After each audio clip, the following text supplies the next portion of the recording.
So, like I said, we follow like Andrew Huberman, for example, who's a professor at Stanford, like School of Medicine or something. What is it? Oh, professor of neurobiology and ophthalmology at Stanford School of I Medicine. love him too. Like, Yeah. he's awesome. You Like guys he have probably has some seen him on insane Insta. information, and he has case studies and everything to back it up. And then Ben Greenfield and Caleb Barnes and all these people who are biohackers who are literally trying to hack their body so that they can live to 120 years old. Yeah. So it's like you follow these people that... Which I think we'll reach. Yes. My goal is to live past 100. Yeah. Absolutely. Well, and it's like you follow these people that then post a lot of information about alcohol and what it's doing to your body, and you see the science of it, and it's like, whoa, this is way deeper than just like blacking out and waking up hungover. Yeah, like it's going back to like what you were like, I don't know what a blackout is. Like, it's way deeper. It's like, what the hell is going on inside your body that you're blacking out? Like, what is happening? Exactly. So going off of Andrew Huberman, he does have a 2-hour podcast episode, so it's a lot. I literally watched it taking notes because he is a very smart man, and every statistic I think that we'll talk about, it comes from him and it comes from that video. So obviously full credit to him and the case study he mentions.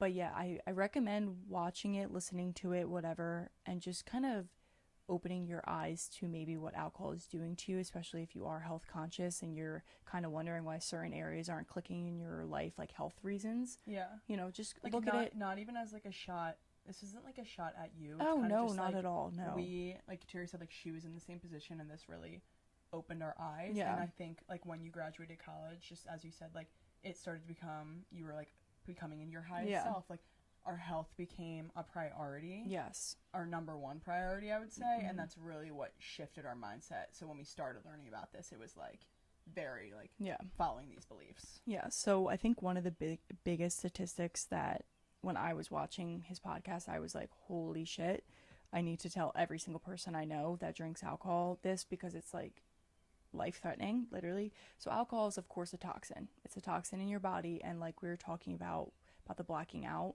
that feeling of being drunk is literally the release of the toxin in your body. So like you get drunk off the toxicity, which is why it's called intoxicated. Like your body's literally being intoxicated. That's why you're drunk. It's not like, oh, alcohol finally hit me. It's like, no, it's like, the toxins hit you. Yeah, exactly.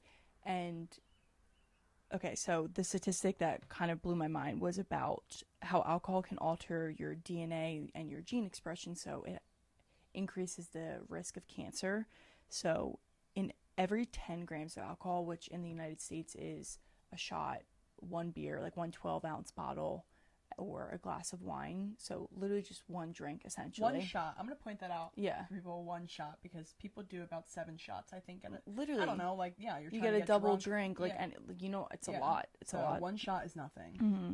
But it increases, so for every 10 grams of alcohol that you drink, so one drink of alcohol, you increase your risk of cancer by 4 to 13% for every 10 grams. Yeah.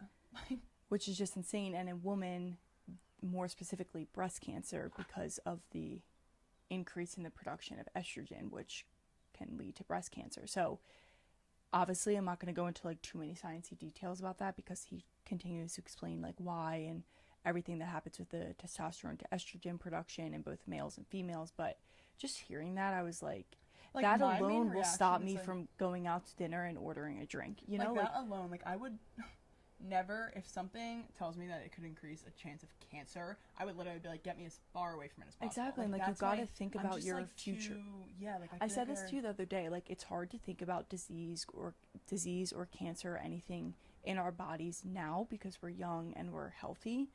But like you got to think about what we're going to be like at 60. Yeah. Like when we have kids and they're having kids, I don't want to be the grandparent who can't pick them up or who's in a hospital with cancer. Yeah. And that's how they see their grandparent. Like I'm trying to think about my future self. Yeah. You got to, put the long term. I'm going to live in my prime. Like, yeah, exactly. Prime. So that was just one of those things. I literally heard that and was like, oh my God.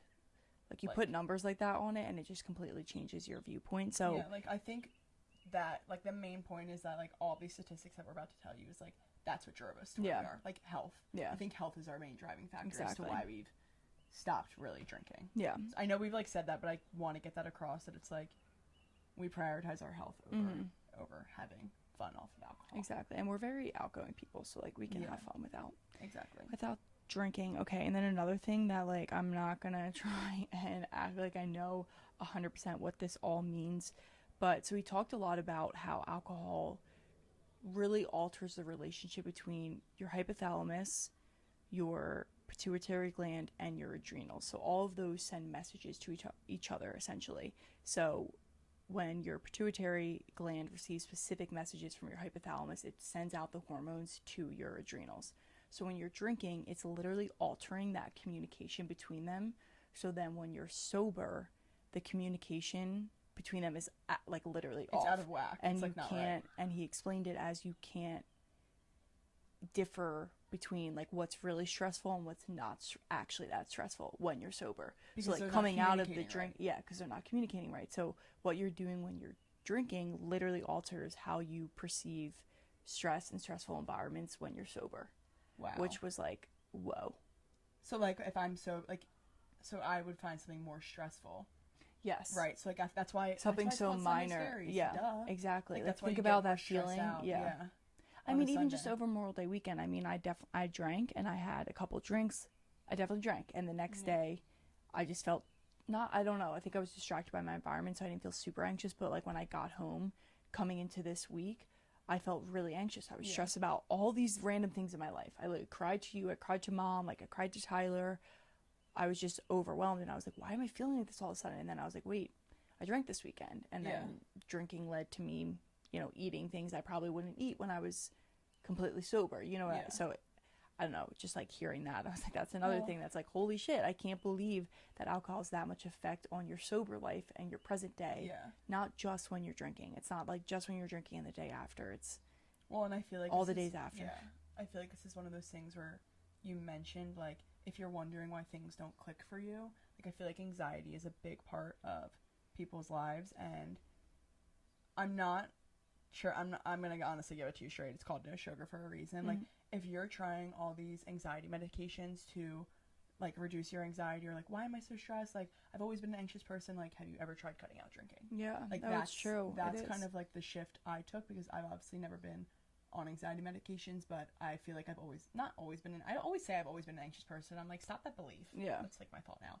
But I would never do something that could potentially make me more anxious when the only goal I'm trying to do, like the thing I work on every single day, is like reducing anxiety, keeping my thoughts good, changing my mindset. So I'm like, why would I take part in something that would hinder that? You know what I mean? It's like almost eating junk food. Yeah, it's like, oh, I'm trying to get fit, but I'm eating junk food every day. Like, I'm trying to have a good mindset, but I'm drinking, and that's reducing my ability to have a good mindset. Exactly. I don't know, like, that's just how I think of it. No, that's a great point. That's I like one of those things that if you're like, why isn't that clicking for me? Like, alcohol could be playing a factor, and you don't even realize it.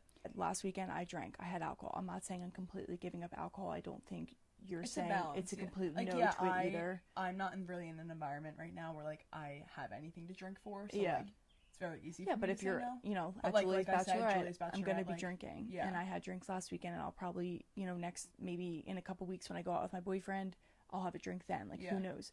But he does mention Andrew Huberman in the podcast, which I do want to mention, because like, this isn't just a shit on people who do drink a lot, but having one drink or 1 to 2 drinks once a month or 3 to 4 weeks apart, there's no studies that show that has a major, that causes major health concerns. Yeah. So I thought that was kind of good too, because I feel like sometimes we battle with, well, if we're having one drink once a month, like, is that still affecting our health?